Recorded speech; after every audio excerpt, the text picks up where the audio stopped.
Hello students, स्वागत है आप सभी का आपके अपने चैनल गॉड क्लासेस पर। तो बच्चों, आज की जो क्लास है उसमें हम करने वाले हैं आज एनटीए का एक और मॉक टेस्ट करने वाले हैं। ये मॉक टेस्ट आपको जो गॉड क्लासेस की जो ऐप है उसमें फ्री कंटेंट सेक्शन में मिल जाएगा। आप लोगों के बहुत से कमेंट आ रहे हैं, सर मॉक टेस्ट की और तैयारी करा दीजिए, थोड़ा एनटीए के क्वेश्चंस और तैयारी करा दीजिए। मैंने वहाँ पर 5 मॉक टेस्ट डाले हुए हैं, 3 उसमें से सॉल्व्ड हैं और 2 अनसॉल्व्ड हैं। तो 2 अनसॉल्व जो मॉक टेस्ट पेपर हैं वो मैं आपको यहाँ पर आज करूँगा। आज दोनों नहीं करेंगे, आज एक करेंगे क्योंकि काफ़ी टाइम लगता है इसमें। तो आज हम मॉक टेस्ट नंबर 4 करेंगे और उसके बाद मैं कोशिश करूँगा 1-2 दिन के अंदर ही आपको मॉक टेस्ट नंबर 5 भी मैं प्रोवाइड कर सकूँ, ताकि आपका जो एग्ज़ाम सब जो सेकंड जो शिफ्ट आपकी स्टार्ट होने वाली है 7 अगस्त से, तो उसमें आप बहुत अच्छे से अपना अप्लाइड मैथमेटिक्स का एग्ज़ाम दे सकें। और सारा का सारा जो कंटेंट है यूट्यूब पर ऑलरेडी मैंने सब डाल रखा है, पूरा basic concept plus super 30 MCQs सब मैंने आपको प्रोवाइड कर रखा है। बस थोड़ा आप ढंग से मेहनत कर लीजिए, अच्छे से पढ़ लीजिए।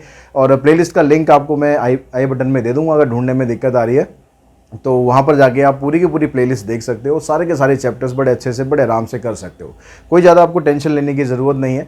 ठीक है, बहुत आराम से आपका सिलेबस कंप्लीट हो गया है और बस आपको थोड़ा सा अपने आप को ब्रश अप करना है। तो उसके लिए जितने ज़्यादा क्वेश्चंस आप कर सकते हो उतना प्रैक्टिस करिए।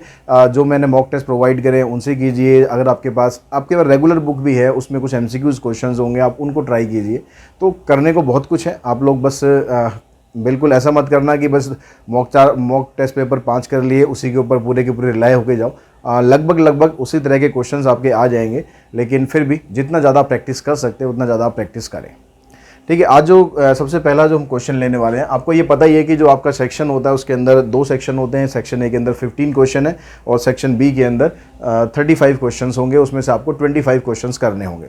सेक्शन ए में कोई चॉइस नहीं होती है, उसमें कैलकुलस वाला पार्ट जितना भी अभी तक फीडबैक निकल कर आया है उसमें जो कैलकुलस वाला पार्ट है वो थोड़ा टाइम कंज्यूमिंग होता है, तो उसमें थोड़ा ज़्यादा मेहनत कीजिए। और अगर आपको लगता है कि कोई कैलकुलस का क्वेश्चन आप टाइम टेकिंग है तो उसको स्किप करो, आगे के क्वेश्चन पहले करो। कैलकुलस में मतलब अपना टाइम वेस्ट नहीं करना। आपको लगता है कि हाँ आप कर सकते हो इजीली तो फटाफट करो, आपको लगता है टाइम लगेगा तो उसको छोड़ो और आगे के क्वेश्चंस पहले करो। बाकी इसके लिए मैं एक स्ट्रेटेजी वीडियो एक अलग से बना दूंगा किस तरह से आपको पेपर आपका अटैम्प्ट करना चाहिए। तो अब यहाँ पर जो सेक्शन ए है हम पहले उसमें चल रहे हैं। अब इस सेक्शन ए के अंदर सबसे पहला क्वेश्चन हमारे पास आता है, the number of all possible matrix of 2x2 with each entry 1, 2 और 3। आपको ये देखना है कि आपके पास एलिमेंट्स हैं कितने। आपके पास एलिमेंट्स हैं यहाँ पर 4। ठीक है, 2x2 मैट्रिक्स का मतलब 2 रो 2 कॉलम है, तो 4 एलिमेंट्स आपको वहाँ पर फिल करने हैं और हर एक एलिमेंट को भरने के लिए आपके पास 3 ऑप्शन है। तो जितने ऑप्शंस होंगे वो आप नीचे लिखेंगे बेस में और उसकी पावर कर देंगे जितने एलिमेंट आपको लिखने, यानी 3 × 3 × 3 × 3। हर एक एंट्री के लिए आपके पास 3 ऑप्शन है। अब 3 की पावर 4 को आप सॉल्व करेंगे तो आपका ऑप्शन बन जाएगा 81। A and B are 2 invertible matrices of same order, then which of the following statement not true। यहाँ पर कौन सी स्टेटमेंट ट्रू नहीं है ऐसा वो पूछ रहा है। तो ऐसा पूछ रहा है तो यहाँ पर देखो कि भाई A इन्वर्स का डिटरमिनेंट कर दें या डिटरमिनेंट का इन्वर्स कर दें, तो आपके पास सेम ही वैल्यू आती है। एडजॉइंट ऑफ A को अगर हम लिखते हैं डिटरमिनेंट ऑफ A इंटू में A इन्वर्स, इसका ये फार्मूला होता है। A प्लस B का जो इन्वर्स होता है, ये B इन्वर्स A इन्वर्स लिख रहा है, ये यहाँ पर गलत लिख रहा है। A प्लस बी का inverse B inverse A inverse के बराबर नहीं होता। ये ट्रांसपोज की भी प्रॉपर्टी नहीं होती, उसमें भी पहले प्लस में तो खैर आप A ट्रांसपोज लिख लो, B ट्रांसपोज लिख लो, कोई फ़र्क नहीं पड़ेगा। लेकिन यहाँ पर A प्लस बी का इन्वर्स करने के बाद जो मैट्रिक्स आएगी वो ज़रूरी नहीं है कि इन दोनों के सम के बराबर आए। तो यही हमारा ऑप्शन ठीक है, ऑप्शन ठीक है, स्टेटमेंट ये रॉन्ग है। ठीक है, लेकिन ऑप्शन हमारा ये ठीक है। थर्ड क्वेश्चन पे आते हैं। थर्ड में आपको ये मैट्रिक्स दे रखी है, कहता है कि A inverse is equals to K, then the value of K। इस K की वैल्यू आपको बनानी है। अब A इन्वर्स अगर आप यहाँ से निकालते हैं तो A इन्वर्स आपके पास किसके बराबर आएगा। अब या तो आप देखिए A इन्वर्स निकाल लीजिए या फिर हम इसमें ऐसे कर सकते हैं। अब आपको ये देखना है कि क्वेश्चंस को आप कैसे इजी बना सकते हो।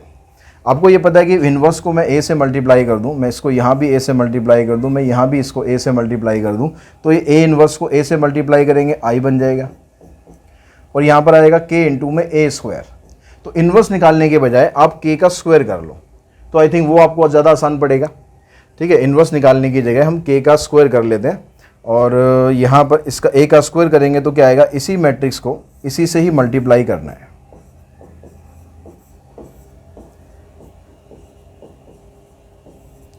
तो जब आप इन दोनों को मल्टीप्लाई करेंगे तो ये बन जाएगा आपके पास 9 और इधर से आएगा 9 प्लस में 2 11, इधर से आएगा 3 माइनस 3 0, इधर से आ जाएगा 6 माइनस 6 0, इधर से आएगा 2 और प्लस 9 11। तो यहाँ पर जो स्क्वायर आ रहा है आपके पास ये इसके बराबर आ रहा है, और ये क्या है हमारे पास, मैं 11 अगर यहाँ से कॉमन निकाल दूँ तो यहाँ पर क्या बचेगा 1 0 0 1। तो यहाँ पर मैं इसको ऐसे लिख सकता हूँ k इंटू में 11 इंटू में आइडेंटिटी मैट्रिक्स। ठीक है, ऐसे लिख सकते हैं। अब यहाँ पर आपको वैल्यू बतानी है इस k की, तो ये जो 11 है इस 11 को मैं अगर इधर लेके जाऊँगा, लेफ्ट हैंड साइड में लेकर आऊँ, तो ये क्या बन जाएगा 1/11i इक्वल्स टू k इंटू में i। अब दोनों साइड्स को आप कंपेयर करेंगे तो k की वैल्यू आपको मिल जाएगी 1/11। तो आप इस तरीके से अप्रोच भी लगा सकते हो, इसमें आपको इन्वर्स नहीं निकालना पड़ेगा। इन्वर्स निकालने के लिए क्योंकि आपको एडजॉइंट निकालना पड़ेगा, एडजॉइंट निकालने के अलावा डिटरमिनेंट भी निकालना पड़ेगा। तो ये अप्रोच से आप करोगे तो भी आंसर आपका वही आना है, जो आप इन्वर्स निकाल के करोगे तो भी आंसर वही आना है। जैसे आप कंफर्टेबल फील करो उस तरीके से आप क्वेश्चन को प्रोसीड करो। अब नेक्स्ट क्वेश्चन पे चलते हैं, क्वेश्चन नंबर 4। अब यहाँ पर आपको दिया हुआ है कि f(x²) आपको दिया हुआ है यहाँ पर y जो है f(x²) के बराबर है, f' ये है, तो dy/dx आपको फाइंड करना है। अब यहाँ पर देखिए जो f' मतलब इसका अगर हम डेरिवेटिव करते हैं, इसका जो डेरिवेटिव आपको ये दे रखा है, अगर मैं यहाँ पर इसको x को रिप्लेस कर दूँ यहाँ x² से, ठीक है, क्योंकि y हमारे पास क्या है, y हमारे पास है f(x²).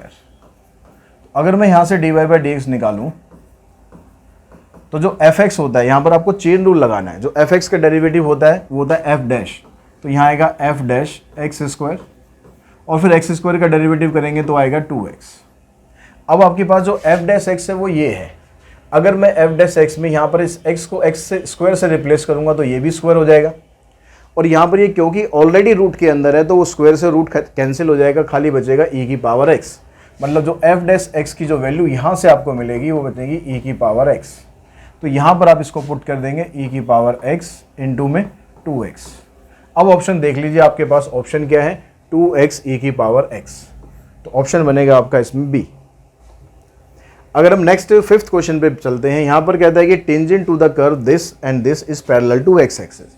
जब भी टेंजेंट x एक्सिस के पैरेलल होता है तो उसका जो स्लोप होता है, स्लोप मतलब dy/dx, फार्मूले सारे याद रखना, dy/dx 0 के बराबर होता है। तो यहाँ से आप dy/dx निकालेंगे तो यहाँ पर जो पैरामीट्रिक फंक्शन दे रखा है ये x दिया हुआ आपको, इसका हम डेरिवेटिव करेंगे तो आ जाएगा dx/dt, और इसका डेरिवेटिव किया ये आ गया 2t, और इसका डेरिवेटिव करेंगे y का तो ये बनेगा dy/dt, ये आ जाएगा 2t - 1।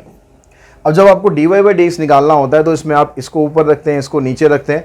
ठीक है, मैं बिल्कुल बेसिक्स में नहीं जा रहा हूँ, मैं ये उम्मीद करके चल रहा हूँ कि आप लोगों ने पढ़ाई करी हुई है। बिल्कुल जो बेसिक छोटी छोटी चीज़ें हैं मैं उन पर नहीं जा रहा हूँ, वो आप लोगों को आती होंगी, मैं ऐसा मान के चल रहा हूँ। जिसको नहीं आती होगी भाई अच्छी तरह से कर लेना। तो ये इसमें ऊपर आएगा और ये नीचे आएगा। अब यहाँ पर इसने बोला कि भाई ये पैरेलल टू x एक्सिस है, तो पैरेलल टू x एक्सिस है तो इसको 0 के बराबर रखो।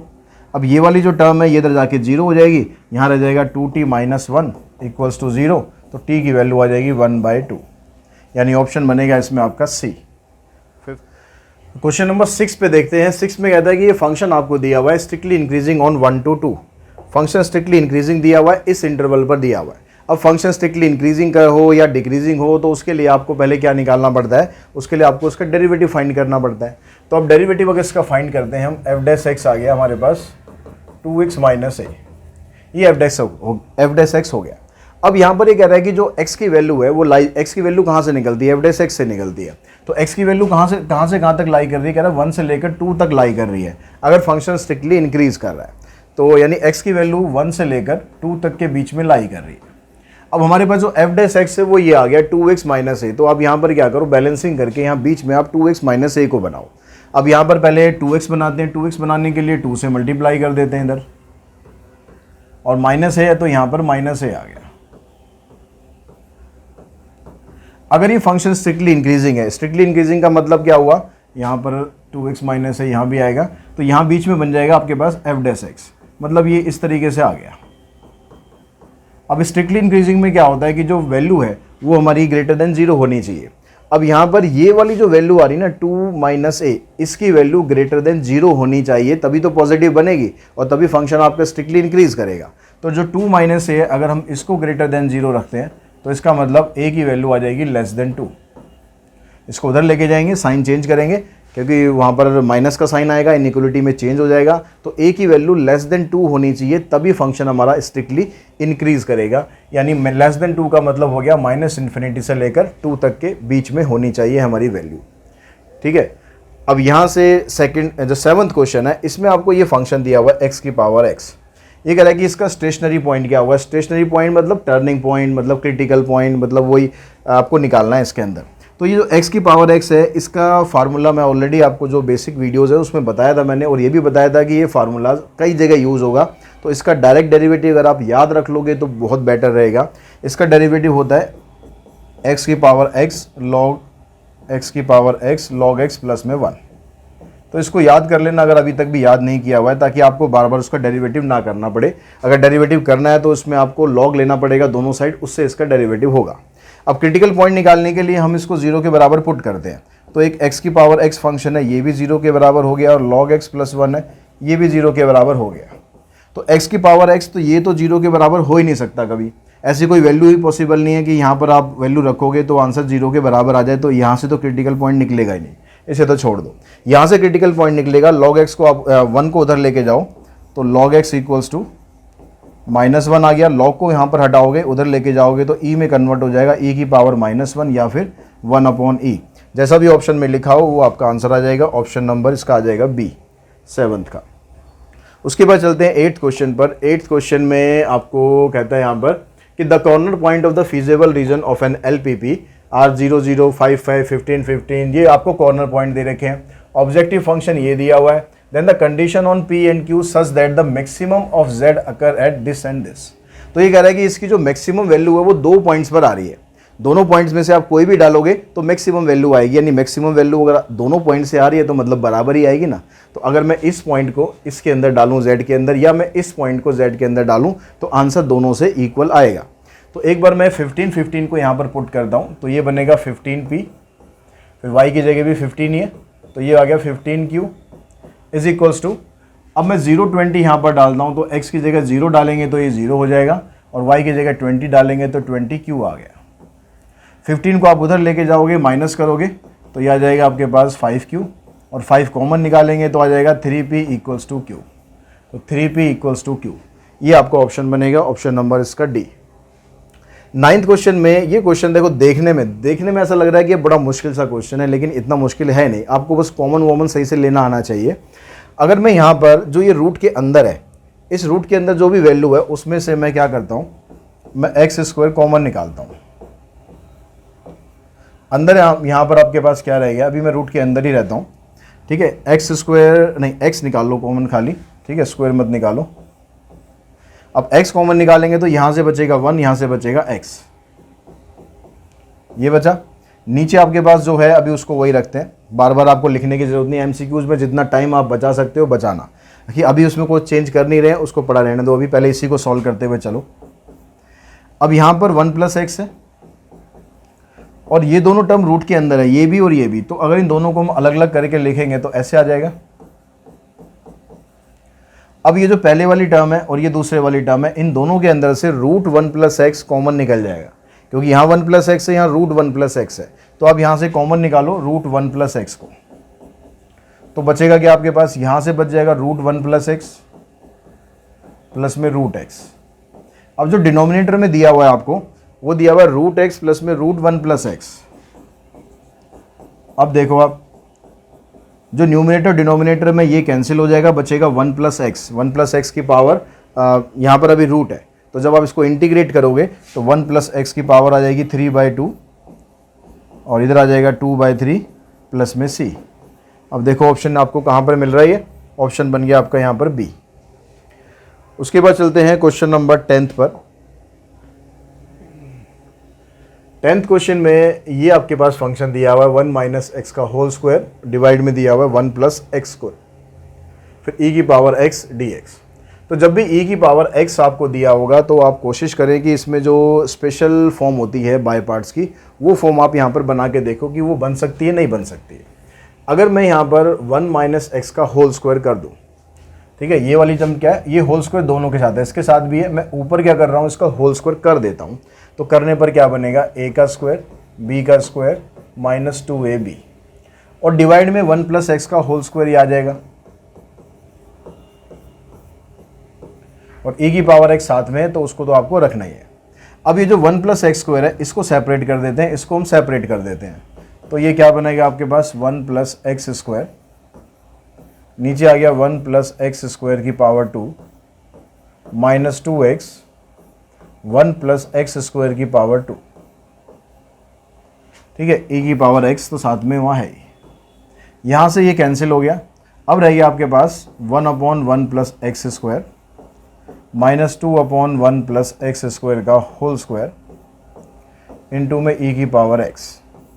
अब ये आपका जो स्पेशल फॉर्म थी बाय पार्ट्स की वो बन चुकी है, क्योंकि ये वाला जो फंक्शन है ना इसका डेरिवेटिव करोगे तो एग्जैक्ट डेरिवेटिव बिल्कुल ये आ जाएगा।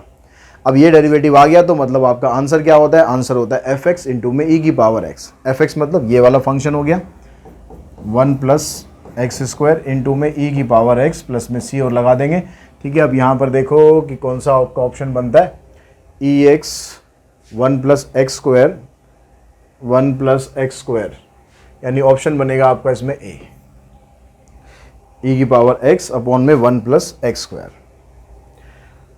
11th क्वेश्चन है। 11th क्वेश्चन में यहाँ पर आपको लिमिट दे दी।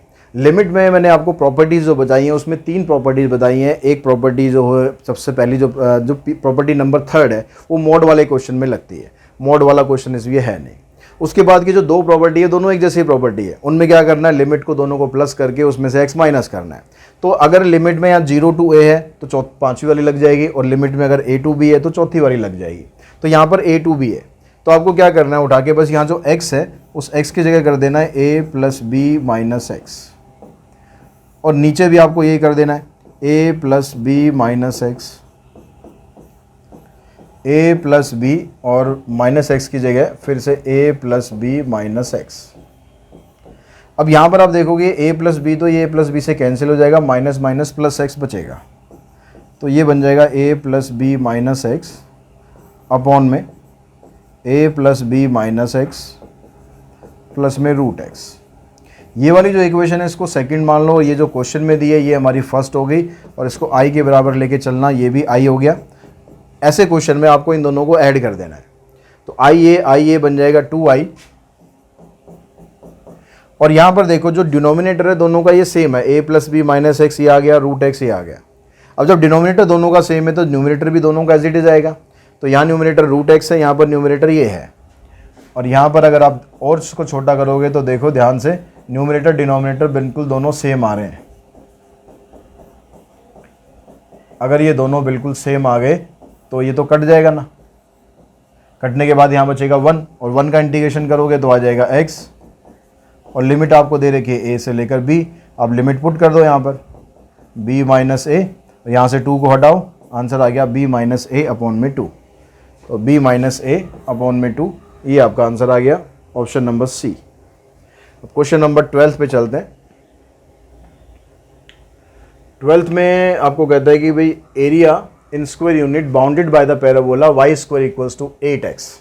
तो y square equal to 8x मतलब ये पैराबोला कौन सा बन रहा है, ये वाला पैराबोला हमारा बनता है ये वाला y स्क्वायर वाला, ठीक है। It's latus rectum and the x axis, latus rectum इसका यहाँ पर हो गया। अभी लेटेस्ट रेक्टम आपका होगा क्या, जो हमारी इक्वेशन होती है पैराबोला की वो होती है y square equals to 4ax। तो यहाँ से अगर आप दोनों को कंपेयर करोगे तो 4a की वैल्यू आएगी 8, a की वैल्यू आ जाएगी आपके पास 2। तो जो लेटेस्ट रेक्टम का पॉइंट है ये आपका बनेगा 2 0। तो ये कह रहा है कि भाई एरिया आपको बताना है, पैराबोला से बाउंड हो रहा है, लेटेस्ट रेक्टम से बाउंड हो रहा है, और एक्स एक्सिस से बाउंड हो रहा है, मतलब ये वाला आपको एरिया बताना है, ठीक है। अब इसमें जो एरिया है क्वेश्चन में थोड़ा सा मिसप्रिंट हो सकता है, क्योंकि एरिया यहाँ पर बाउंड अगर हम करेंगे तो नीचे वाला पोर्शन भी होगा। ऑप्शन में देख लेते हैं भाई इसका डबल करके आंसर आ रहा है या यही आंसर आ रहा है। अगर यही आंसर आ रहा है तो ठीक है, तो क्वेश्चन के अंदर ऐसा होना चाहिए था, इन क्वाड्रेंट फर्स्ट इस तरह से लिखा होना चाहिए था। चलो वो बात की बात है, उसको बाद में डिस्कस करते हैं। अब यहाँ पर जो आपने एरिया बाउंड करा है वो लिमिट है उसकी 0 से लेकर 2 तक, ठीक है। लिमिट 0 से 2 होगी। फंक्शन क्या है, फंक्शन आपका भाई ये है। जब आप लिमिट x की ले रहे हो तो फंक्शन को भी आपको x की टर्म्स में लिखना है। x की टर्म्स में लिखने का मतलब है y की वैल्यू निकालनी है, तो y की वैल्यू बनेगी √8 √x, ठीक है, बस आपको इसको सिंप्लीफाई करना है। अब यहाँ √8 तो कांस्टेंट है, ऐसे ही रहेगा, इसका आ जाएगा x की पावर 3/2 और इनटू में 2/3, लिमिट आ गई 0 to 2। अब यहाँ पर आप 2 को पुट करेंगे तो ये आ जाएगा 2√8/3, तो ये है ही, यहाँ 2 की पावर 3/2, तो 2 की पावर 3/2 ये आ गया, और 0 पुट करेंगे तो 0 हो जाएगा, उसको लिखने की ज़रूरत नहीं। ये जो 8 है, ये 8 क्या है हमारे पास, ये 2 की पावर 1/3 है। इसको अगर मैं यहाँ से एक्सपेंड करूँगा 2 की पावर 2√2 बनेगा, 2√2 का मतलब है 2 की पावर 3/2, तो √8 का मतलब 2 की पावर 3/2, और ये भी 2 की पावर 3/2। तो इसका मतलब क्या हुआ, इन दोनों को आप ऐड कर दो, और साथ में ये भी है 3/2 मतलब 3 हो गया, और 3 प्लस में 1 ये आ गया 4, तो 2 की पावर 4/3 यानी 16/3। तो ये ऑप्शन में है या नहीं है ये देखो, तो 16/3 12th का आंसर बन जाएगा हमारा ए। ठीक है, यानी इस क्वेश्चन के अंदर एक लाइन यहाँ पर और होनी चाहिए थी, इन क्वाड्रेंट 1। अगर ये वर्ड नहीं होगा तो इसका मतलब है कि आपको नीचे वाला एरिया भी फाइंड करना पड़ेगा, क्योंकि एक्स एक्सिस से तो ये भी बाउंड हो रहा है। ठीक है, इसलिए चीज़ ध्यान रखना। अब यहाँ नेक्स्ट जो क्वेश्चन है, इसमें कहता है कि order and degree of the differential equation, इसकी ऑर्डर और डिग्री आपको बतानी है। तो ऑर्डर तो आप यहाँ पर देखो, डेरिवेटिव कितनी बार, सबसे ज़्यादा बार हो रहा है यहाँ पर, पावर यहाँ पर अभी कैसी भी हो, अगर ऑर्डर आपको मिल गया यहाँ पर, इसकी पावर 2 है, मतलब सेकंड ऑर्डर डेरिवेटिव है, तो ऑर्डर तो इसका 2 बन गया। तो ऑर्डर तो देखो सभी के अंदर 2 आ रहा है, तो हमें डिग्री भी चेक करनी पड़ेगी, तभी फाइनल आंसर पे आएंगे। अब डिग्री के लिए जो पावर होनी चाहिए ना, जो डेरिवेटिव्स दिए होते हैं उनकी पावर फ्रैक्शन में नहीं होनी चाहिए। तो अगर यहाँ पावर देखो फ्रैक्शन में है, फ्रैक्शन में 5/3 है, तो प्रॉब्लम हमें सिर्फ 3 से है, 5 से कोई हमें दिक्कत नहीं है, 5 रहो, 6 रहो, 7 रहो, कोई प्रॉब्लम नहीं है। फ्रैक्शन में जो वैल्यू आ रही है ना, उससे दिक्कत है। अब उसको कैसे निपटाएंगे, उसको निपटाने के लिए इसकी पावर 3 कर दो यहाँ पर। अब इसकी पावर 3 करोगे तो इसकी भी पावर 3 हो गई, तो यहाँ से ये हो जाएगा कैंसिल। अब यहाँ पर जो पावर है ना, वो फ्रैक्शन में कहीं नहीं है, सॉल्व करने की आपको इसकी ज़रूरत है नहीं, क्योंकि यहाँ तो आपने ऑर्डर यहाँ से तो निकाला नहीं है, ऑर्डर तो आपने यहाँ से निकाला है। और यहाँ पर अब जब इसको आप सिंप्लीफाई करोगे तो x की पावर 9 आ जाएगा, और d2/dx की पावर आ जाएगी 3। तो जो हाईएस्ट ऑर्डर हमारा जहाँ से निकला था उसकी पावर 3 आ गई है, यानी जो हमारा ऑर्डर है वो तो बना 2 और डिग्री बनी 3, यानी आंसर आ गया आपका 13 का C। अब 14th क्वेश्चन पे चलते हैं। 14th क्वेश्चन में ये आपको प्रोबेबिलिटी डिस्ट्रीब्यूशन दिया हुआ है, और ई एक्स पूछ रहा है यहाँ से। ई एक्स का मतलब है यहाँ पर मीन आपसे पूछ रहा है। तो मीन में क्या होता है, एक्स और पी एक्स दोनों को मल्टीप्लाई कर देते हैं। तो -4 को इससे मल्टीप्लाई करेंगे तो -0.4, माइनस इसको मल्टीप्लाई करेंगे 0.6, इसको करेंगे -0.6, इसको करेंगे -0.2। इसको करने की ज़रूरत ही नहीं, 0 आएगा। तो सारा कुछ माइनस में है, तो 4 + 6 10, 10 और 8 18, यानी 1.8 आंसर आएगा आपका -1.8। A random variable x has the following probability distribution. अब यहाँ पर ये कह रहा है कि इनमें से कौन सी प्रोबेबिलिटी डिस्ट्रीब्यूशन हो सकती है। तो अब आप के पास यहाँ पर टेबल मिस है, यहाँ पर टेबल होनी चाहिए थी, क्योंकि उसमें k की वैल्यू आपसे पूछी गई है आई थिंक। यहाँ पर एक टेबल है, टेबल मैं बना देता हूँ यहाँ फटाफट। तो आपने यहाँ PDF में भी नहीं होगी तो आप नोट कर लेना, मैं अपडेट कर दूँगा उसमें भी। तो 0 1 2 3 4 5 6 7 ये x है, ये px है। तो यहाँ पर 0 है, 1 2 3 4 5 6 और 7। अब यहाँ से k 2k 3k k 2k 3k k square 2k square 7k square 2k। अब आपको इसकी यहाँ पर k की वैल्यू निकालनी है। अब जो ऑप्शन है उस पर नज़र मारो आप, ऑप्शन यहाँ पर -1 है। k की वैल्यू अगर मैं नेगेटिव रख दूँ तो प्रोबेबिलिटी नेगेटिव आ जाएगी, पॉसिबल ही नहीं है, छोड़ दो। दोनों नेगेटिव आ रही हैं तो पॉसिबल ही नहीं है। अगर हम यहाँ 1 और 1/10 पर देखें, अगर मैं यहाँ पर 1 रख दूँ, सपोज़ मैं यहाँ पर 1 रख दूँ, तो इसका मतलब ये 1 आएगा, ये 1 आएगा, ये 2, ये 3, इस तरह से आ जाएगा। अब हमें पता है कि जो ये प्रोबेबिलिटी होती है इसका सम ही 1 के बराबर होता है, यानी ये सारा मिलाकर 1 के बराबर होना चाहिए। तो अगर मैं यहाँ पर 1 पुट कर दूंगा तो 1 से ज़्यादा हो जाएगा ना, तो आंसर हमारा बनेगा डी। निकालने की कोई ज़रूरत ही नहीं है। अगर निकालने को पड़ जाए, मतलब यहाँ 1/10, 1/5, 1 इस तरह की कुछ वैल्यूज़ दे रखी, तो फिर आपको चेक करना पड़ेगा। तो आप इन सब का सम करेंगे, सम को 1 के बराबर रखो और सॉल्व कर दो। लेकिन पहले ऑप्शन पे नज़र मार लेना, क्या पता हमारा आंसर ऐसे ही निकल रहा हो। ठीक है, ये बहुत ज़रूरी चीज़ें हैं ऑप्शंस में, कि ऑप्शन पे आप नज़र ज़रूर मारो कि क्या क्या ऑप्शन में है। यहाँ पर कहता है कि x is congruent to 4 mod 7 then positive value of x are. तो x की वैल्यू क्या क्या हो सकती है, तो x की वैल्यू क्या क्या हो सकती है, यहाँ पर आपको ऐसी वैल्यू रखनी है कि अगर आप उसको 7 से डिवाइड करो तो रिमाइंडर 4 आए। तो सबसे पहले तो 4 ही आ गया। अगर मैं 4 को डिवाइड करना चाहूँ तो डिवाइड होगा नहीं, यानी वो खुद ही रिमाइंडर बन जाएगा। तो सबसे पहली वैल्यू तो 4 आ गई। तो 4 यहाँ पर आपको यहाँ दे रखी है और यहाँ दे रखी है, यानी बाकी ये दोनों ऑप्शन आपके नहीं है। अब उसके बाद आपको क्या करना है, mod 7 है तो आप 7 ऐड कर दो। 4 + 7 11, 11 + 7 18, ये आंसर आ गया।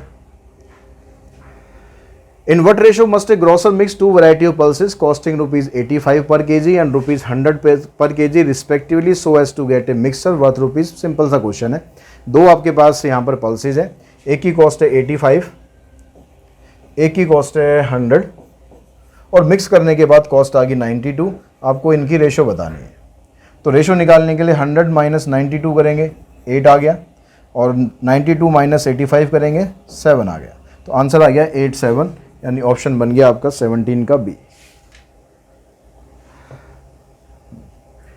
अब नेक्स्ट क्वेश्चन करते हैं। नेक्स्ट क्वेश्चन नंबर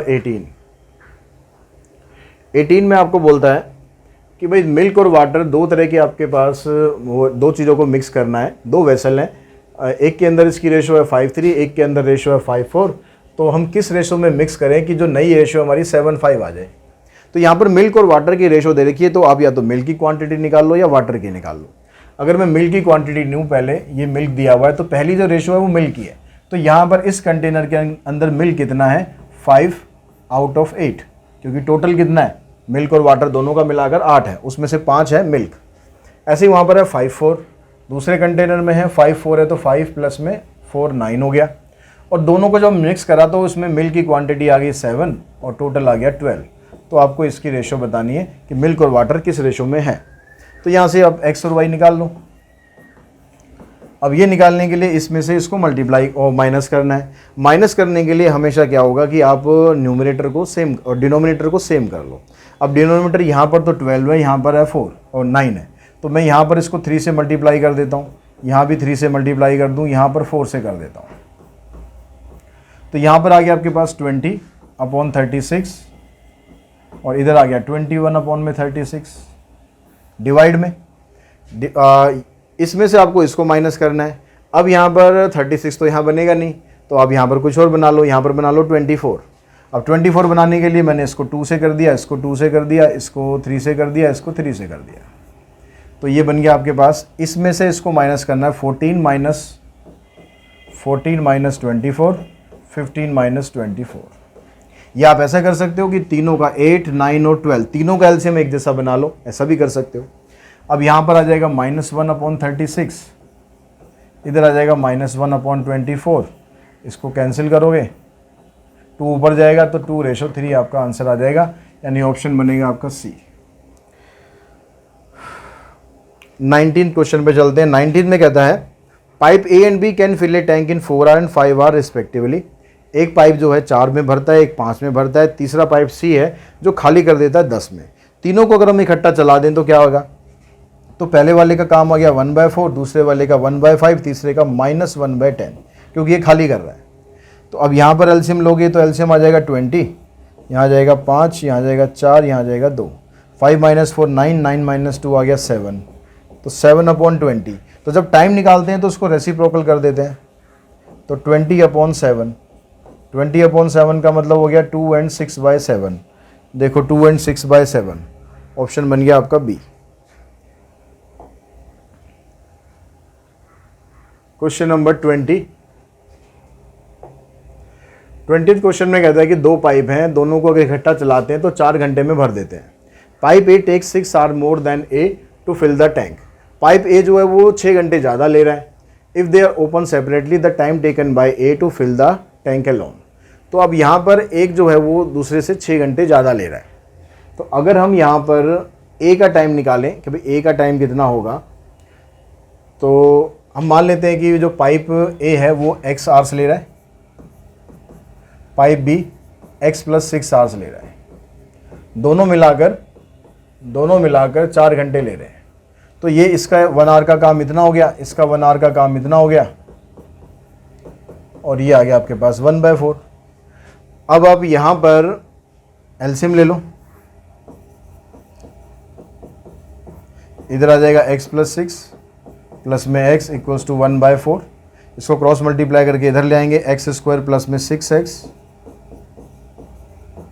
यहाँ पर x और x 2x बनेगा, 2 × 4 यानी 8x, और 6 4 जा 24।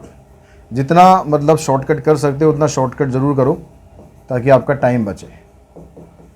इसके फैक्टर करेंगे, एक 6 आ जाएगा, एक 4 आ जाएगा, तो x - 6 और x + 4। तो यहाँ से वैल्यू निकालोगे माइनस में आएगी, मत लो, यहाँ से वैल्यू आएगी 6। तो आपके पास आ जाएगा, ए का टाइम पूछा है, ए का टाइम हमने x लिया था, तो ये आ जाएगा आपके पास 6 आवर्स। 21st में कहता है कि get a game of billiards, A can give 15 point to B in 60। A B को 15 पॉइंट दे सकता है 60 में से। तो इसका मतलब है कि भाई ए और बी की अगर हम रेशो लेंगे तो ए के पास पूरे 60 पॉइंट है, तो बी के पास 45, इससे 15 कम पॉइंट है, तभी तो वो दे पा रहा है। और ए कैन गिव 20 पॉइंट टू सी इन 60। ए और सी की जो रेशो है ये आएगी 60/20, 60/40। 20 पॉइंट दे रहा है, दैट मीन्स 20 पॉइंट आ गए हैं। अब आपको बताना है कि अगर 90 पॉइंट्स का गेम है तो बी सी को कितने पॉइंट दे सकता है। तो यानी बी और सी की रेशो आपको पहले फाइंड करनी है। तो बी सी की रेशो में आप ऐसे लिख सकते हो, B/A इंटू में A/C। तो B/A का मतलब है 45/60, और इधर आ गया 60/40। अब जो हमें गेम बनाना है वो 90 पॉइंट्स का बनाना है। तो इसको काटने से पहले ये ध्यान रख लो, ज़रूरी नहीं कि आपको हर क्वेश्चन में काटना पड़ेगा। हमें गेम बनाना 90 पॉइंट्स का, कि बी सी को कितने पॉइंट दे रहा है, यानी बी के पॉइंट 90 पूरे करने हैं। अब बी के 90 यहाँ पर आराम से हो जाएंगे जब आप 2 से मल्टीप्लाई कर दोगे इसे। अगर ऐसी कुछ वैल्यू होती जो इसको मल्टीप्लाई करने से नहीं आ रही, तो काट के और छोटा कर लो, फिर देख लो। तो यहाँ पर आ जाएगा 2 से मल्टीप्लाई करेंगे तो ये 90 और ये आ जाएगा 80, यानी बी सी को 10 पॉइंट्स दे सकता है। तो आंसर बनेगा आपका इसमें 21 का ए।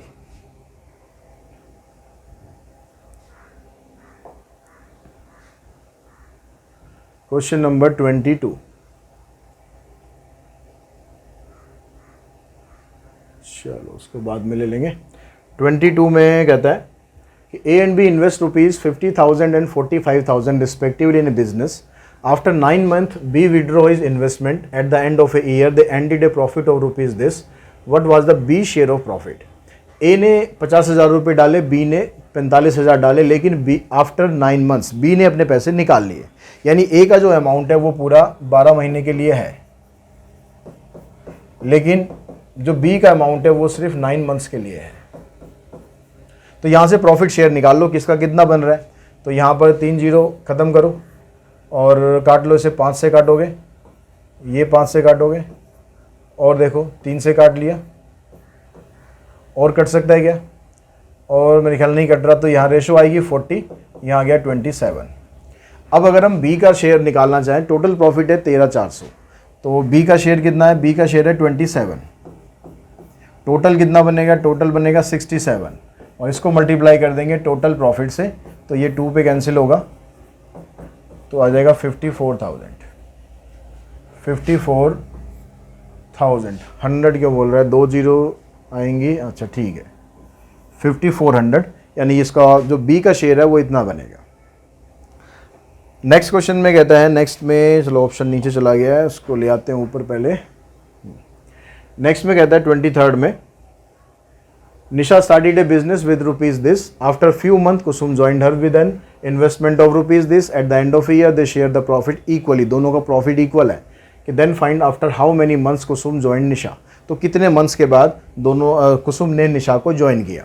तो कुसुम ने निशा ने बिजनेस स्टार्ट किया 5,40,000 से। अब इसकी जो इन्वेस्टमेंट है पूरे 12 महीने के लिए है, लेकिन जो कुसुम है उसने बिज़नेस स्टार्ट करा 7,20,000 की इन्वेस्टमेंट से, लेकिन इसका जो टाइम है वो हमें पता नहीं कि कितने मंथ्स के बाद इसने ज्वाइन करा। लेकिन प्रॉफिट दोनों का इक्वल है, प्रॉफिट दोनों का इक्वल है, मतलब ये रेशो दोनों की इक्वल है। तो अब यहाँ पर इसको इक्वल करके एक्स की वैल्यू निकाल दो। यहाँ से 3 से 3 कैंसिल करो, 12 6 जा 72, 6 9 जा 54। तो कुसुम ने 9 मंथ्स के बाद 9 मंथ्स के लिए उसकी इन्वेस्टमेंट हुई। 9 मंथ्स के लिए इन्वेस्टमेंट हुई मतलब उसने 3 महीने के बाद बिजनेस ज्वाइन किया। ये चीज़ ध्यान रखना, पूछ क्या रहा है, आफ्टर हाउ मैनी मंथ्स। तो 9 मंथ्स के लिए उसकी इन्वेस्टमेंट है ये, तो यानी बिजनेस ने ज्वाइन किया 3 महीने के बाद। नेक्स्ट ये वाला क्वेश्चन है, इसको आपको जैसे इक्वेशन सॉल्व करते हो वैसे ही आप सॉल्व कर देना। इसको यहाँ मल्टीप्लाई करो, 3/10x और इससे मल्टीप्लाई करेंगे तो आ जाएगा 2। यहाँ आ जाएगा 1/3x - 2। इसको इधर लेकर आओ, 3/10x - 1/3। साइन क्या था, ग्रेटर दैन इक्वल्स टू, तो वही रखना है। ये 2 इधर चला जाएगा, -4 आ गया। यहाँ पर एलसीएम आया 30, 3 3 जा 9 और यहाँ पर आ गया 10। तो यहाँ पर आएगा -x, 30 को इधर ले जाओ तो ये बना -x greater than equals to -120। Minus अगर आप हटाओगे तो इनइक्वलिटी का साइन हो जाएगा चेंज। तो आंसर आएगा ये कि x की वैल्यू 120 या उससे कम होनी चाहिए। तो 120 को काउंट करना है और उससे कम जितना मर्जी आप जा सकते हो। तो 24 का ऑप्शन बना आपका ए। नेक्स्ट क्वेश्चन पे चलते हैं, क्वेश्चन नंबर 25 में यहाँ पर आपको मॉड वैल्यू दे रहा है कि भाई इसकी जो वैल्यू है ये लेस देन 7 होनी चाहिए। अब लेस देन 7 वैल्यू इसकी होनी चाहिए, तो आप देखो वैसे भी सॉल्व कर सकते हो और ऑप्शन से भी निकाल सकते हो। सॉल्व आपको कैसे करना है, सॉल्व आपको करना है जब ये लेस देन होता है तो इसकी जो ये वाली जो वैल्यू है ये -7 से +7 तक के बीच में लाई करती है। अब यहाँ से x की वैल्यू निकालनी है, 3 को इधर ले जाओ, 3 को उधर ले जाओ, दोनों तरफ लेके जाना है। तो यहाँ -10 हो जाएगा, उधर से +4 हो गया, 2 से डिवाइड कर दो तो -5 से 2 तक के बीच में आएगी। दोनों तरफ का जो साइन है वहाँ पर लेस का साइन है, मतलब इक्वल्स टू नहीं है, तो ऑप्शन बनेगा आपका ये। तो आप यहाँ से भी इसको चेक कर सकते थे ऑप्शन से भी, जैसे यहाँ पर इसमें 2 की तरफ इसने क्लोज इंटरवल लगा रखा है। तो पहले 2 को चेक कर लो, 2 इसमें आ सकता है, नहीं आ सकता। 2 2 जा 4 प्लस में 3 ये 7 बनेगा, 7 7 के बराबर हो गया, छोटा तो नहीं हुआ। यानी इससे इधर की वैल्यू आपको लेनी है। तो आपको ऑप्शन यहाँ से भी पता चल जाएगा कि भाई ये आपका आंसर है। फिर भी कन्वीनियंट जैसे हो आप वैसे करो, कोई दिक्कत नहीं है। अब यहाँ पर कह रहा था maximum value of this function. तो मैक्सिमम वैल्यू निकालने के लिए क्रिटिकल पॉइंट चाहिए, क्रिटिकल पॉइंट निकालने के लिए डेरिवेटिव चाहिए। तो इसका हम डेरिवेटिव करते हैं। तो log x का डेरिवेटिव 1/x, नीचे वाला x सेम। अब log x सेम और x का derivative 1 divided by x square. अब क्रिटिकल पॉइंट निकालने के लिए हम इसको 0 के बराबर पुट करते हैं, तो ये तो उधर जाके 0 हो गया, काम खत्म करो, ये भी काम खत्म, यानी ये रह गया 1 - log x इक्वल्स टू 0। तो log x की वैल्यू आ गई 1 और log x की वैल्यू 1 होती है e पर। तो ये तो क्रिटिकल पॉइंट आया है, ये आंसर नहीं है। कहीं आंसर ये ई दे रखा है, आंसर ये मत टेक देना, ठीक है। आंसर ये नहीं है, आंसर पूछा है मैक्सिमम वैल्यू। मैक्सिमम वैल्यू कैसे निकालेंगे, इस वैल्यू को अब यहाँ पर पुट कर दो। तो मैक्सिमम वैल्यू निकालने के लिए आ जाएगा log e अपॉन में e। तो log e की वैल्यू होती है 1 अपॉन में e, तो आंसर आएगा इसका c। कहीं जल्दबाजी में e पर ही टेक दो, वो आंसर निकल गया हमारा। ये हो गया क्वेश्चन नंबर 26 का ऑप्शन आ गया हमारा c। आपके पास क्वेश्चन नंबर 27। तो 27th में कहता है कि the fix cost of a product is rupees this and the variable cost per unit is this and the demand function is this, then the break even value. Break even value होती है जहां पर revenue function और cost function दोनों equal होते हैं। तो cost function आप यहां से बनाएंगे, तो कॉस्ट फंक्शन आपका क्या बनेगा, कॉस्ट फंक्शन में होता है फिक्स कॉस्ट प्लस में वेरिएबल कॉस्ट। वेरिएबल कॉस्ट है 55 और नंबर ऑफ क्वांटिटी अगर x है तो ये आ जाएगा आपके पास 55x। ये तो बन गया कॉस्ट फंक्शन। रेवेन्यू फंक्शन बनेगा हमारे पास p इंटू x। तो p आपको ये दे रखा है, इसको x से मल्टीप्लाई कर देंगे, ये बन गया रेवेन्यू फंक्शन। इन दोनों को बराबर पुट करना है। तो 1800 प्लस में 55x equals to 400x minus 15x square. तो इस 15x स्क्वायर को इधर लाएंगे, प्लस हो जाएगा, और इसको आप इधर लेकर आएंगे तो 400 में से 55 आपको माइनस करना है, तो 345 आ गया प्लस में 1800।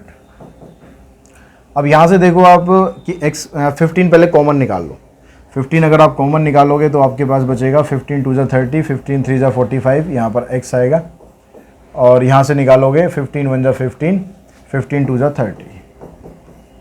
तो 120 के फैक्टर निकाल लें जिससे 23 आ जाए। तो एक 15 हो गया और एक 8 हो गया, तो x माइनस 15 और x माइनस 8। तो दोनों से वैल्यू निकालेंगे, x की वैल्यू 15 भी आ रही है और 8 भी आ रही है, तो दो ब्रेक इवन वैल्यूज़ हो सकती हैं। तो 15 और 8 ऑप्शन में अगर है तो यही हमारा आंसर आ जाएगा। क्वेश्चन नंबर 28 क्वेश्चन में आपको दिया हुआ है इसने, if the total cost function is given by this then the marginal average cost function this given by this. Marginal average cost निकालनी है तो पहले एवरेज कॉस्ट निकालो, फिर उसकी मार्जिनल वैल्यू निकालेंगे। एवरेज कॉस्ट होती है कॉस्ट फंक्शन को x से हम डिवाइड कर देते हैं, इसको पूरे को x से डिवाइड कर दो तो ये रह जाएगा 10, ये रह जाएगा 7x और ये रह जाएगा 3x स्क्वायर। और जो मार्जिनल कॉस्ट होती है, जब भी मार्जिनल वैल्यू निकालनी है, मार्जिनल फंक्शन निकालना है तो डेरिवेटिव करना है उसी का ही, किसका, जिसकी मार्जिनल कॉस्ट उसने पूछी है। तो मार्जिनल एवरेज कॉस्ट पूछी है, इसका डेरिवेटिव कर दो, ठीक है, d/dx ऑफ एवरेज कॉस्ट, तो आ जाएगा -7 प्लस में 6x। तो ऑप्शन आ गया आपका C. For the property distribution EX square, यहां पर क्या कह रहा है EX स्क्वायर, तो x का स्क्वायर करना है और E से मल्टीप्लाई, P से मल्टीप्लाई करना है। तो इसका स्क्वायर करेंगे 1 और इससे मल्टीप्लाई करेंगे तो आ जाएगा 1/10। इसका स्क्वायर करेंगे 4, इससे मल्टीप्लाई करेंगे तो आएगा 4/5। इसका स्क्वायर करेंगे 9 और यहाँ पर 3 है, 9 3 27 अपॉन में 10। यहाँ पर स्क्वायर करेंगे 16, 2 से मल्टीप्लाई करेंगे 16 2 32 अपॉन में 5। अब आप क्या करो, डिनोमिनेटर सबका सेम कर लो, तो यहाँ पर 8 बन जाएगा, यहाँ 10 आ गया, यहाँ पर 64 बन जाएगा और यहाँ नीचे 10 आ गया। तो अब आप इनको ऐड कर लो, ठीक है, ये 64 बन गया हमारा, ये 64 आ गया, नीचे 10 आ गया। अब इन दोनों को, इन सबको ऐड करो, 4 + 7 11, 11 और 9 20, बचेगा 2, 2 + 2 4, 4 + में 6 10, आंसर आ गया 10। ऑप्शन बन गया इसका डी, 29 का डी। क्वेश्चन नंबर 30 पे चलते हैं। 30 क्वेश्चन में आपको दिया हुआ इसने, price relative of the sugar is 110 in 2002 compare to 2001। जो प्राइस रिलेटिव है वो 2001 के मुकाबले 2010 में 110 रुपये है। अगर शुगर की कॉस्ट 16.50 पर केजी है 2002 में, तो वो 2001 में कितनी थी। तो अब यहाँ से आप क्या करो, जो 2001 है, 2001 में उसने बोला कि भाई जितनी 2001 में थी उसके कंपेयर में उसका जो इंडेक्स नंबर है वो 110 है। तो जब 100 इंडेक्स नंबर था, जब शुगर कितनी दे रखी है 16 रुपये 50 पैसे 2002 में, तो जब इंडेक्स नंबर 110 है तो शुगर की कॉस्ट है 16.50, ठीक है। अगर इंडेक्स नंबर 1 हो गया तो यह आ जाएगा 16.50 अपॉन में 110। और जो 2001 है, जो बेस ईयर होता है, बेस ईयर का इंडेक्स नंबर हम लेके चलते हैं 100। तो अगर इंडेक्स 100 है तो ये कितना हो जाएगा 16.50 अपॉन में 110 इंटू में 100। तो यहाँ से डेसिमल तो ख़त्म हो जाएगा, 100 से मल्टीप्लाई हो गए, ये रह जाएगा, इसको 11 से डिवाइड करेंगे तो ये आ जाएगा 11 और ये 5, यानी 15 रुपये आंसर आ जाएगा, ₹15 पर केजी। 31st क्वेश्चन है, उसमें कहता है irregular variation in a time series are caused by. Irregular variation time series में कब हो सकता है, लॉकआउट एंड स्ट्राइक्स इसमें हो सकता है कभी भी, क्योंकि सडन है, इसमें कोई वो नहीं है, कंट्रोल नहीं है। फ्लड्स, इस पर कोई कंट्रोल नहीं है, ये भी सडन है। एपिडेमिक्स, ये भी सडन है। मतलब ये चीज़ें तीनों की तीनों चीज़ें ऐसी हैं कि जिस पर आप कंट्रोल नहीं कर सकते हो, ये कभी भी हो सकती है। तो ऑप्शन बनेगा इसमें डी, ठीक है। इनमें से सभी, कोई सा भी सिचुएशन आ जाए तो इर्रेगुलर वेरिएशन इसमें होगा। नेक्स्ट क्वेश्चन पे चलते हैं 32 पर। 32 में कहता है कि specific characteristic of a sample is known as. जो सैंपल की कैरेक्टरिस्टिक होती है उसको बोलते हैं स्टैटिस्टिक्स, ठीक है। तो ऑप्शन बनेगा C. The present value of perpetuity of ₹750 payable at the beginning of each year if money is worth 5% per annum. Perpetuity आपको बतानी है, 750 उसकी परपेचुइटी दे रखी है, प्रेजेंट वैल्यू आपको बतानी है। तो प्रेजेंट वैल्यू और बिगिनिंग में हो रही है पेमेंट, तो बिगिनिंग में पेमेंट हो रही है तो उसमें सेकंड टाइप ऑफ परपेचुइटी है आर प्लस में आर अपॉन आई। तो आर की वैल्यू 750 है, 750 अपॉन में आई आपको दे रखा है 5%, पर एनम ही है तो कुछ चेंज करना नहीं है, तो 5%, 5 इधर ले लो और 100 इधर ले लो, 5 से इसको काटोगे तो ये आ जाएगा 15,000 और 7 ये आ गया, 750 आ गया, नहीं 15,750 रुपीज़। तो ऑप्शन बनेगा इसमें 33 का सी। नेक्स्ट क्वेश्चन देखते हैं। नेक्स्ट क्वेश्चन में आपको दिया हुआ है, नेक्स्ट क्वेश्चन कहता है कि bond of face value ₹500 mature in 3 years, interest is paid semi annually and bond is priced to yield 10% per annum. If the present value of bond is this, the annual coupon rate. तो annual coupon rate आपको find करना है, यहाँ पर are आपको find करना है। तो अब यहाँ पर आपको ये दिया हुआ है कि जो फेस वैल्यू है वो 500 है और जो बॉन्ड की प्रेजेंट वैल्यू वो 450 है।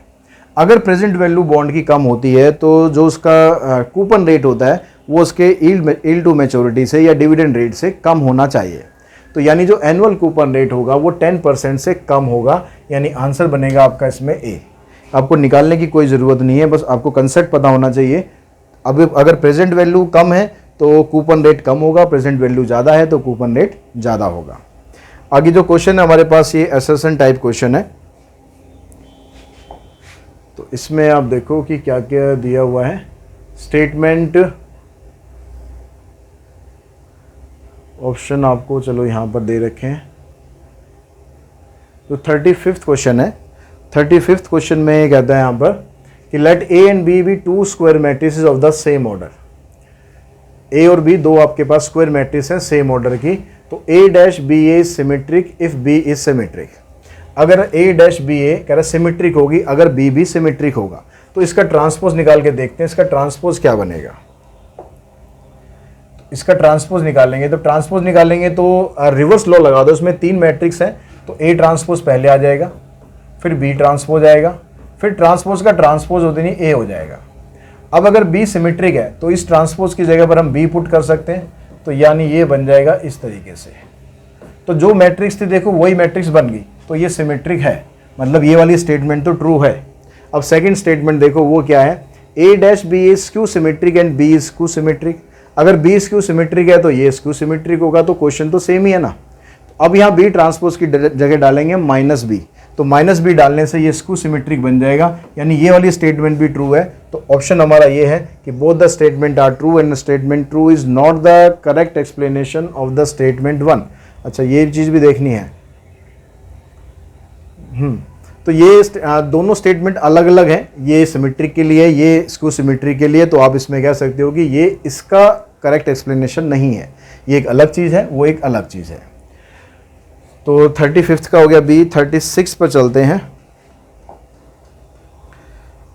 36 में यहाँ पर कहता है आपसे कि आपको x ये दे रखा है, y ये दे रखा है। स्टेटमेंट 1 में कहता है कि dy by dx at 0 0 is equals to this. तो यहाँ से हम dy by dx निकालते हैं। पहले यहाँ से निकालो आप dx by dt, तो ये बनेगा 1 माइनस 4t की पावर 3, और dy by dt आप निकालेंगे तो ये बनेगा 2t माइनस 3t स्क्वायर। तो dy by dx क्या बना, dy by dx ये ऊपर आएगा और 1 माइनस 4t क्यूब ये नीचे आएगा। अब ये कह रहा है कि अगर आप इसकी जगह 0 0 पुट करते हो तो 0 0 पुट करने पर ये क्या बनेगा, ये 0 हो गया, ये 0 सारा 0 हो गया, यहाँ पर आएगा 0/1 मतलब 0 आ गया। तो आंसर इसका कह रहा है कि 0 आ सकता है या 1/3 आ सकता है। तो 0 तो आ ही रहा है हमारा, ऑप्शन में दिया हुआ, एंड नहीं बोला उसने, तो या तो ये आंसर आएगा, ये आंसर आएगा, मतलब ये हमारा आंसर आ रहा है। अब सेकंड स्टेटमेंट में कह रहा है dy by dx ये आ रहा है, तो चेक करो dy by dx वही आ रहा है, 2t माइनस 3t स्क्वायर और 1 माइनस 4t क्यूब, तो वही सेम आ रहा है। तो यानी ये इसका करेक्ट एक्सप्लेनेशन है। ये अगर आप इसको सॉल्व करके आप इसका dy by dx निकालोगे तो यही आएगा। तो ऑप्शन बनेगा इसमें आपका ए, 36 का ऑप्शन होगा ए। अब 37 पे चलते हैं। तो क्वेश्चन नंबर 37 देखते हैं। इसके अंदर आपको ये फंक्शन दिया हुआ है और ये फंक्शन में कहता है कि भाई ये इसकी एक्सट्रीम वैल्यू है, मतलब क्रिटिकल पॉइंट आपको ऑलरेडी क्वेश्चन में दे दिए इसने। और स्टेटमेंट 1 में कहता है कि local maxima at this point and minima at this point, और ए की वैल्यू -2 है, बी की वैल्यू 4 है स्टेटमेंट 2 में। तो दोनों को हम चेक करते हैं कौन सी स्टेटमेंट ट्रू है कौन सी फॉल्स है। तो सबसे पहला काम तो हम ये करते हैं कि हम इसका डेरिवेटिव निकाल कर ए और बी की वैल्यू फाइंड करने की कोशिश करते हैं। तो डेरिवेटिव हमारे पास बनेगा, इसका डेरिवेटिव आ गया इसका 3x² + 2ax प्लस में b। अब क्रिटिकल पॉइंट हम निकालते कैसे हैं भाई, इसको 0 के बराबर पुट करते हैं और पुट करके x की वैल्यू निकालते हैं। यानी x की वैल्यू अगर हम इसमें डालेंगे तो ये 0 के बराबर ही होगा, क्योंकि x की वैल्यू आपको ये दे रखी है। तो इन दोनों वैल्यूज़ को बारी बारी से इसके अंदर हम डालते हैं। पहले ये वाली वैल्यू डालते हैं -2/3, तो ये क्या बनेगा 3 इंटू में इसका स्क्वायर करोगे -2/3 का तो 4/9 प्लस में 2 इंटू में -2/3 प्लस में b = 0। तो ये आ गया आपके पास 4/3 -4a/3 प्लस में b = 0। तो यहाँ से एलसीएम लेने के बाद हमारे पास आ गया ये 4 - 4a प्लस में 3b = 0। अब जो दूसरी वाली वैल्यू है वो है x = 2। तो अब आप यहाँ पर 2 पुट करो, x की जगह 2 यहाँ पर करेंगे तो आ जाएगा 4, 4 3 = 12। यहाँ पुट करेंगे तो 2 2 = 4, ये आ जाएगा 4a, और यहाँ पुट करेंगे तो आएगा प्लस में 2b। अब इसको अगर हम सिंप्लीफाई करें तो ये देखो कैंसिल हो गया, 12 + 4 16 और 5 प्लस में 3 आ गया। तो b की वैल्यू आ गई आपके पास -16/5। अगर मैं इस वैल्यू को फर्स्ट या सेकंड में कहीं पर भी पुट कर दूं तो वहाँ से a की वैल्यू निकालते हैं। मान लो पहली में पुट कर देते हैं तो ये क्या बनेगा आपके पास 4 - 4 4a प्लस में 3 इंटू में -16/5। तो ये आ गया, 4a को आप उधर ले जाओ तो ये बनेगा आपके पास 4 -4a को उधर ले जाते हैं तो यहाँ रह गया 4 - 48/5 = में 4a। तो 5 4 = 20 और 20 - 48 करेंगे तो -28/5 आएगा।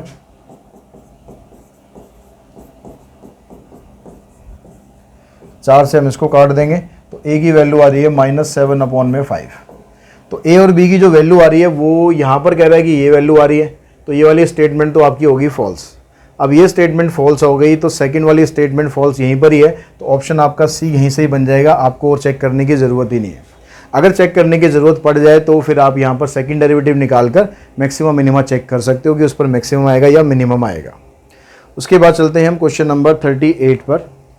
38 में यहाँ पर कहता है कि जो स्टेटमेंट 1 में कहता है कि if the feasible region for an LPP is bounded then the objective function z = this has both maximum and minimum value. दोनों उसकी मैक्सिमम मिनिमम वैल्यू निकल रही है।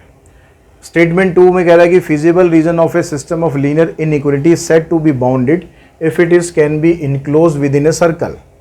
तो पहले वाली जो स्टेटमेंट है वो तो ठीक है भाई, ऑब्जेक्टिव फंक्शन है, बाउंडेड है, तो मैक्सिमम मिनिमम वैल्यू उसकी निकल ही जाएगी। ठीक है, तो इसमें ऑप्शन हमारा 1 स्टेटमेंट ठीक है, लेकिन जो सेकंड स्टेटमेंट है वो तो कुछ और ही कह रही है। वो कह रहा है कि भाई feasible region of a system of linear inequality is said to be bounded if it is can be enclose within a circle. तो सर्कल के अंदर बाउंड करेगी, तो ऐसा कोई ज़रूरी नहीं है। तो स्टेटमेंट 1 हमारी ट्रू है और स्टेटमेंट सेकंड जो है यहाँ पर फॉल्स है।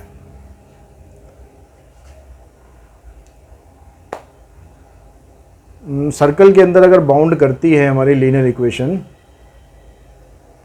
Linear inequality is said to be bounded,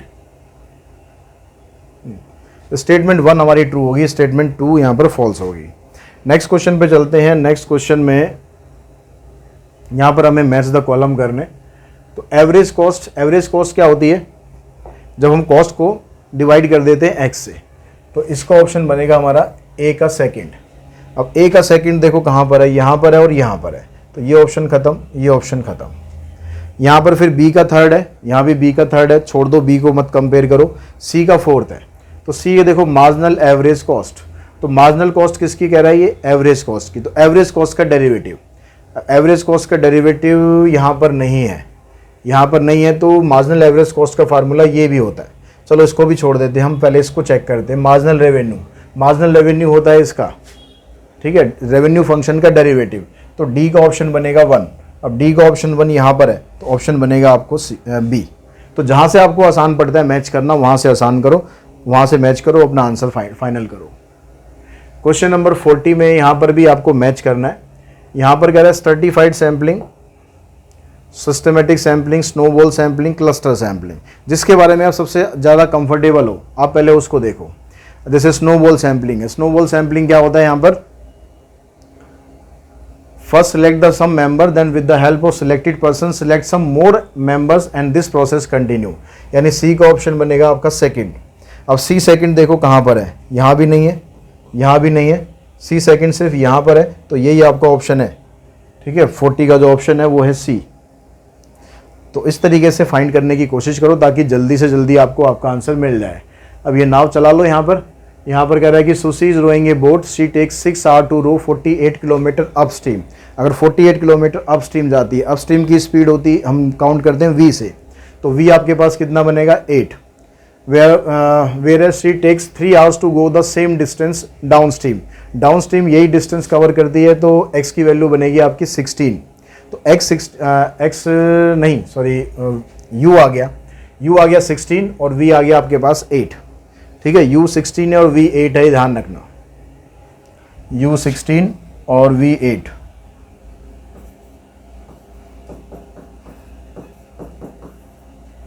तो अब ये पूछता है what is the speed of rowing in still water. Still water में रो करने की स्पीड मतलब x निकालना है। x का फार्मूला होता है u प्लस में v अपॉन में 2, तो यह आ जाएगा आंसर 12। तो 41 का ऑप्शन बनेगा आपका बी। उसके बाद फिर कहता है स्पीड ऑफ स्ट्रीम, स्ट्रीम की स्पीड में माइनस कर देते हैं, तो 16 माइनस 8 बाई 2, यानी आंसर आ गया 4। तो ये आ गया आपके पास 4। x की वैल्यू 12 आ गई, y की वैल्यू 4 आ गई। मैं यहाँ पर लिख लूँ, मैं खुद ही भूल जाऊँगा नहीं तो। u हमारा निकला है 16, v निकला है 8 और x आ गया 12 और y आ गया 4। ये 4 वैल्यूज़ हमारे पास आ चुकी हैं क्योंकि आगे स्लाइड में इसी से रिलेटेड क्वेश्चंस है, तो आपको इनकी वैल्यू चाहिए। What is our average speed, average speed का जो फार्मूला होता है, एवरेज स्पीड का फार्मूला ये होता है x square minus y square divided by x. तो x की वैल्यू थी हमारे पास 12, y की थी 4, तो 12 का स्क्वायर करेंगे, 4 का स्क्वायर करेंगे डिवाइडेड बाय 12, तो माइनस करो 14 माइनस 6 8, 13 माइनस 1 12। इसको काट लो, किससे कटेगा, 4 से कट जाएगा, 32 अपॉन में 3, मतलब ऑप्शन बनेगा आपका डी, ठीक है। 43 का ऑप्शन हो गया डी। 44 में कहता है the stream is flowing at a speed of 4 kilometre per hour, यानी जो y है वो आपको यहाँ दे रखा है 4, यहाँ पर चेंज कर दिया इसने y को, हमारा y क्या निकला था, y हमारा 4 ही निकला था। If Sushi row a certain distance upstream in 3.5 hours, तो डाउन अप स्ट्रीम का जो टाइम होता है ये वाला टाइम, ये टाइम को हम डिनोट करते हैं t2 से, and return to the same place in 1.5 hours, और वो वापस आ जाती है 1.5 आवर्स के अंदर, यानी ये जो टाइम है ये है t1, डाउन स्ट्रीम का टाइम है ये।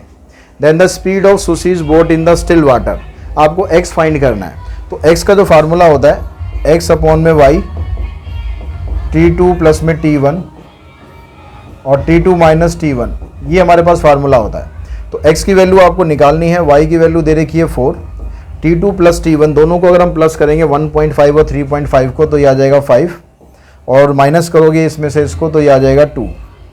इससे हमने कैंसिल करा, x की वैल्यू आ जाएगी 10। तो 44 का ऑप्शन बनेगा सी। तो क्वेश्चन नंबर 45 में कहता है कि with reference to question number 44, मतलब इसी के रेफरेंस में हमें चलना है, the total distance covered by Sushi. अब डिस्टेंस के दो फार्मूले होते हैं, एक जब आपको टोटल टाइम दिया होता है और एक टाइम का डिफरेंस दिया होता है। तो यहाँ पर आप कोई भी लगा सकते हो क्योंकि टाइम आपको दोनों दे रखे हैं, आप चाहे डिफरेंस निकाल लो चाहे सम निकाल लो। तो फार्मूला हमारे पास डिस्टेंस का होता है टी। अगर टोटल टाइम की मैं बात करूँ तो फार्मूला होता है हमारे पास, नीचे होता है 2, यहाँ पर हम ले लेते हैं डिफरेंस वाला ले लेते हैं, तो वो हमें आसान पड़ेगा थोड़ा, ठीक है। डिफरेंस वाले में y होता है, टोटल में टाइम लोगे तो x होता है। तो यहाँ पर डिफरेंस निकालोगे 3.5 और 1.5 का डिफरेंस आएगा 2। एक्स का स्क्वायर यानी speed of boat. Speed of boat हमारा जो आंसर इसका आया था सी आया था, यानी 10 का स्क्वायर करेंगे 100, और स्ट्रीम की स्पीड दे रखी है 4, तो आ जाएगा 16। नीचे आ जाएगा आपके पास y कितना आ जाएगा, मतलब 4, तो इससे कैंसिल, इसमें से इसको माइनस करोगे 84/4, तो आंसर आ गया आपका इसमें 21 हो गया एक तरफ का डिस्टेंस, और इसने टोटल डिस्टेंस पूछा है आने और जाने का, तो आंसर आएगा आपका 42। उसके बाद चलते हैं क्वेश्चन नंबर 46 पर। इसमें क्या कहता है, इसमें कहता है company selling a certain product, the demand function for the product is linear. Demand function linear है। The company can sell 2000 unit when the price is ₹8 per unit and it can sell 3000 unit when the price is ₹4 per unit. तो जब function यहाँ पर linear है तो इसका मतलब जो डिमांड फंक्शन है यानी P ये लीनियर है, तो इसको आप ऐसे लिख सकते हैं AX प्लस में B। अब पहली जो सिचुएशन है उसमें कहता है कि भाई अगर आप 2000 यूनिट सेल करते हो तो प्राइस है उसका ₹8, तो प्राइस की जगह 8 रखो और X की जगह 2000 रखो। दूसरी कंडीशन में कहता है कि 3000 अगर आप सेल करते हो तो प्राइस होता है 4। इन दोनों को आप सॉल्व करो, ये कैंसिल हो जाएगा, यहां से आ गया 4, इधर से आ जाएगा -1000, तो A की वैल्यू आ जाएगी -4/1000 यानी -1/250। तो A की वैल्यू आ गई -1/250, इसको आप पुट कर दो यहाँ पर फर्स्ट में,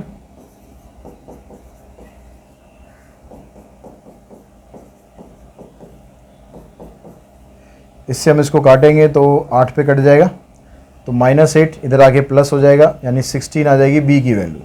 तो इसके अंदर जब आप डालोगे तो P इक्वल्स टू A की वैल्यू है -1/250, B की वैल्यू 16, मतलब ये आपका ऑप्शन बनेगा।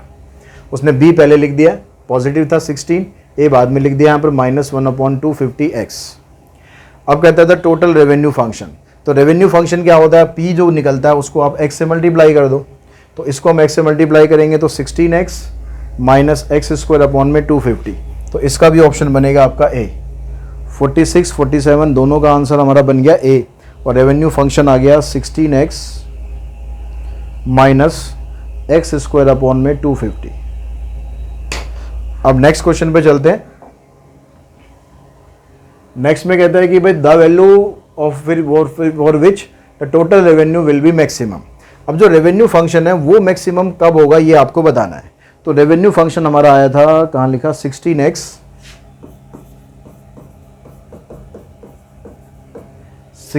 माइनस x²/250, ये है हमारा रेवेन्यू। तो ये मैक्सिमम कहाँ होगा ये निकालने के लिए इसका डेरिवेटिव करते हैं। तो ये आ गया हमारे पास 16, ये आ गया 2x/250, इसको 0 के बराबर पुट करेंगे, ये इधर जाएगा और इसको मल्टीप्लाई कर दोगे आप 16 से, 16 5 जा 80, 16 2 जा 32 प्लस 8 40, 16 प्लस 4 20, यानी 2000 पर ही आएगा मैक्सिमम, क्योंकि एक ही क्रिटिकल पॉइंट आया तो उसी पर मैक्सिमम आएगा, उसी पर मिनिमम, जो भी पूछा होगा मतलब उसी पर ही आंसर आएगा। उसके बाद कहता था range of value for which revenue in increasing. Revenue increase कब होगा, तो इंक्रीज कब होगा जब x की वैल्यू आपकी निकली है 2000, तो नंबर लाइन आपकी जब बनाओगे तो -∞ से लेकर 2000 ये क्रिटिकल पॉइंट है, और ये आ गया आपके पास +∞। अब जो हमारे पास फैक्टर आए थे उस फैक्टर में ये था हमारे पास, ठीक है, ये हमारे पास फैक्टर था, इसमें x का जो कोफिशिएंट है वो नेगेटिव है, तो यहाँ पर आपके पास पहला इंटरवल नेगेटिव आएगा, बाद में पॉजिटिव आएगा, तो इसमें x की वैल्यू जो होनी चाहिए 2000 से कम होनी चाहिए, यानी ऑप्शन बन रहा है हमारा इसमें, ये नीचे यहाँ छुप रहा है, ठीक है, डी ऑप्शन ये यही है, x < 2000, तो यही हमारा ऑप्शन बनेगा इसमें, ऑप्शन नंबर डी। उसके बाद 50 पे देखते हैं, 50 में क्या कहता है, द मैक्सिमम रेवेन्यू। अब रेवेन्यू हमारा निकला था 2000 पर मैक्सिमम, अब वो रेवेन्यू है कितना वो निकालने के लिए जो रेवेन्यू फंक्शन था उसमें आप x की जगह 2000 पुट कर दो। तो रेवेन्यू फंक्शन था, रेवेन्यू फंक्शन हमारा निकला था 16x, पीछे एक बार स्लाइड बैक करके आप देख लेना, रिवर्स करके, रेवेन्यू फंक्शन ये हमारा निकला था अब इसमें x की जगह आपको 2000 पुट कर देना है मैक्सिमम रेवेन्यू फाइंड करने के लिए, क्योंकि 2000 ही हमारा क्रिटिकल पॉइंट निकला था ना, उसी को पुट कर देना है। तो यहाँ 2000 इंटू 2000 स्क्वायर है इसलिए। अब इसको हम सॉल्व करेंगे, ये हो जाएगा 16, ये हो जाएगा 32, 32 माइनस 16 आ जाएगा 16। तो इसका ऑप्शन बनेगा डी। तो ये हमारे जो मॉक टेस्ट था, मॉक टेस्ट नंबर 4, उसके कंप्लीट सॉल्यूशन मैंने आपको करा दिए हैं। तो इसकी पीडीएफ मैंने आपको प्रोवाइड कर रखी है, उसमें इसके आंसर भी दिए हैं, आप उससे मैच कर लेना आंसर्स को। और आज की इस वीडियो में इतना ही करते हैं। नेक्स्ट वीडियो मैं कोशिश करूंगा जल्दी से जल्दी आप लोगों को प्रोवाइड कर दूं, ताकि आपके जो 7th को जिसका भी पेपर है वो थोड़ा सा और अपनी प्रिपरेशन को कर लें। आज की इस वीडियो में इतना ही। Thanks to all of you.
हैं।